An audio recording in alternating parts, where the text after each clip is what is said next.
Mr. President, the rhetoric of Donald Trump and Republicans on the budget is all over the map. Here's what's important to know.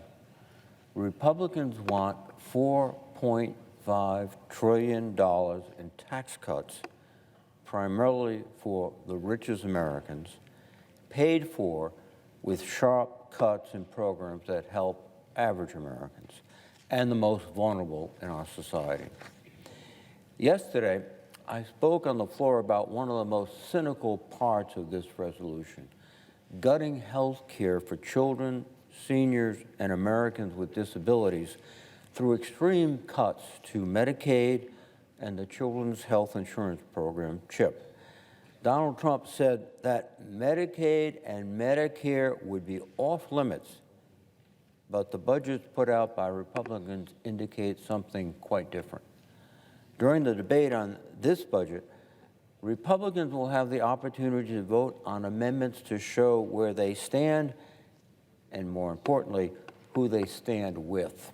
Everyday Americans or the roughly 750 billionaires in the United States. That's the stakes. Hundreds of millions of nurses, firefighters, office workers, systems administrators, salespeople, and their children versus the interest of roughly 750 people whose wealth grows by millions every single day. Ripping health coverage away from Americans may be the worst part of this budget, but it is far from the only bad provision.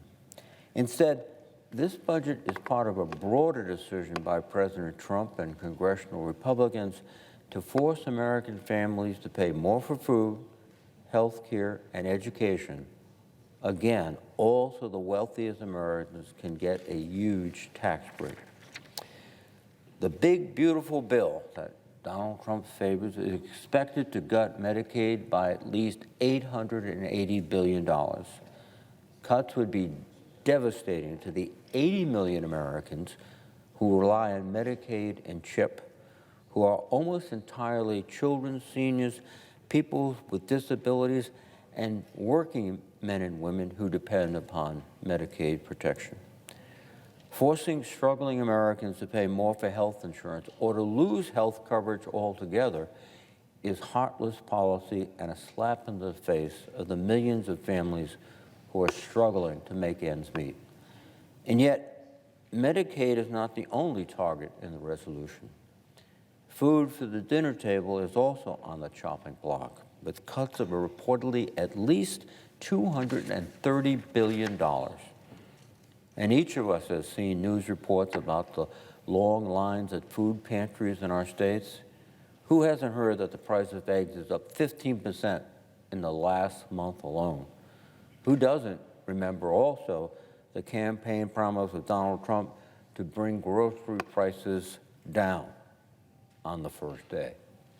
Yet here we are with a Trump-backed bill that makes groceries even more expensive for 42 million Americans who qualify for SNAP. Gutting this program, the SNAP program, doesn't lower prices, but it sure will increase the problem of hunger in the richest country in the world. Put simply, President Trump's big, beautiful bill is forcing vulnerable American families to pay more for food and health care. Such policies directly contradict the president's campaign promise that, quote, starting on day one, we will end inflation and make America affordable again. Republicans can't dodge the truth. $880 billion in Medicaid cuts and $230 billion in SNAP cuts will mean more kids go hungry, more seniors can't afford life-saving treatment, and more households are forced into poverty. The budget resolution's cost-raising trifecta ends with higher education costs. Instead of making college more affordable and offering young Americans more pathways to prosperity, this Republican budget will increase the cost of student loans and cut other programs that help Americans offset the cost of education. Education cuts come at perhaps the worst time. Most jobs that provide living wages require some post-secondary education or training. A college education, which has long been a ticket to the middle class, is now too expensive for too many families. Meanwhile, the main source of government higher education aid for low and moderate income families, the Pell Grant, has lost most of its purchasing power. At its peak in 1975 and 1976, the Pell Grant, named after my predecessor, Senator Claiborne Pell, covered more than 75% of the cost of attendance at a public four-year college. Today, it covers less than 30%. Unsurprisingly, over 40 million Americans now have student loan debt, which prevents them in many cases from purchasing a home, moving to areas where they might be able to use their talents more effectively, and many other consequences. Forcing Americans to pay even more for college makes education less attainable, weakens our labor force, and will have long-term repercussions for American families, American prosperity, and American security. Now, many Americans may be wondering, what's the point of all these cuts? It's not about reforming programs. There has been no serious cost-benefit analysis of any of these programs. All they've looked at is, what does it cost, and how can we use that money to fund taxes? That's not government reform. That's not wise government. That's just ripping off most Americans to satisfy 785 billionaires. And it's not even about reducing the deficit. As I said, it's just unlocking a fast-track way to reward the wealthiest Americans, some of whom are now in the Trump administration. Republicans have been pretty clear.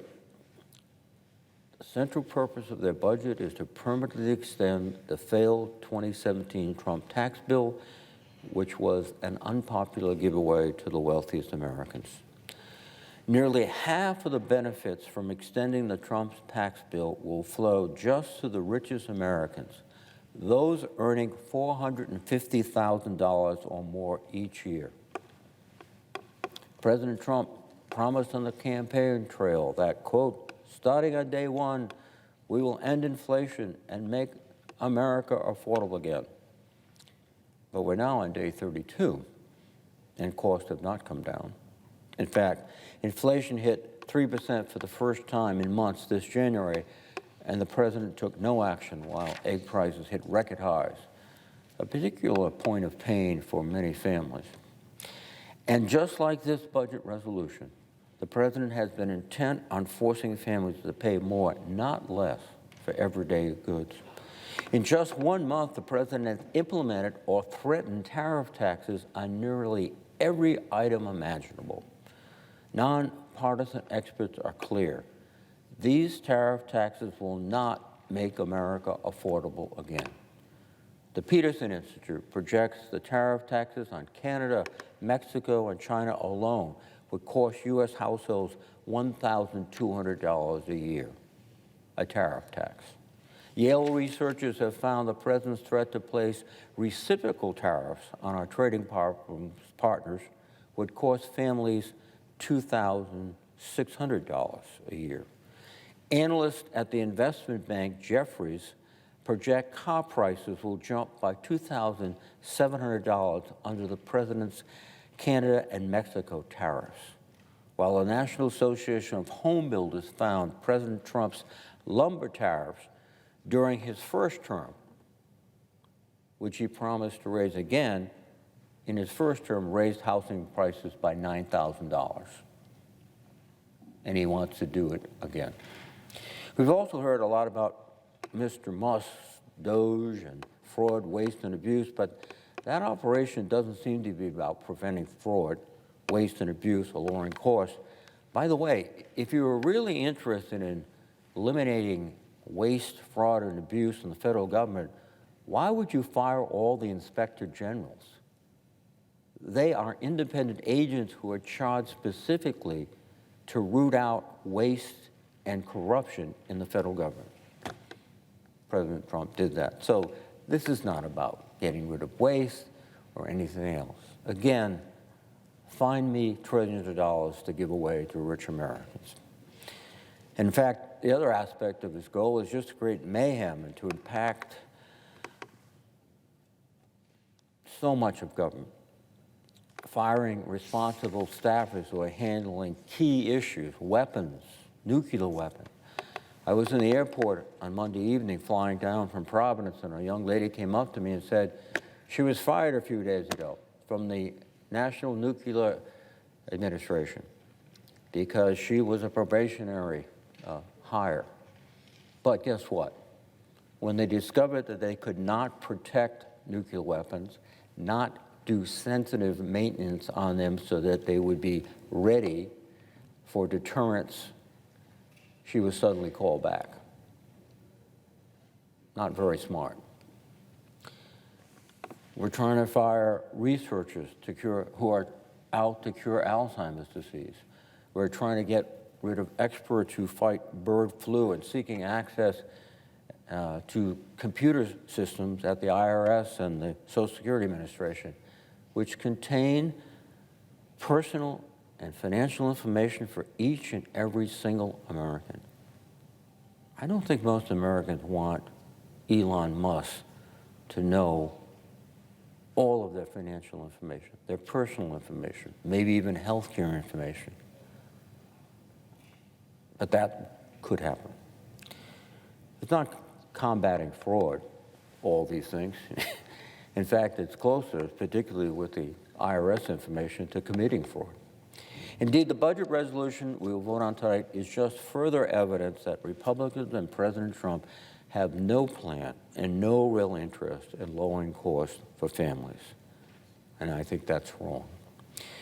Now, I'm all for tax cuts, but it should be tax cuts for the middle class, tax cuts for those struggling with higher prices, and tax cuts for small business, not 750 billionaires. Forcing regular Americans to cover tax cuts for the richest Americans is not the sort of economic policy we should be pursuing in the Senate, and I urge my colleagues to rethink which Americans deserve their support. With that, Mr. President, I yield the floor.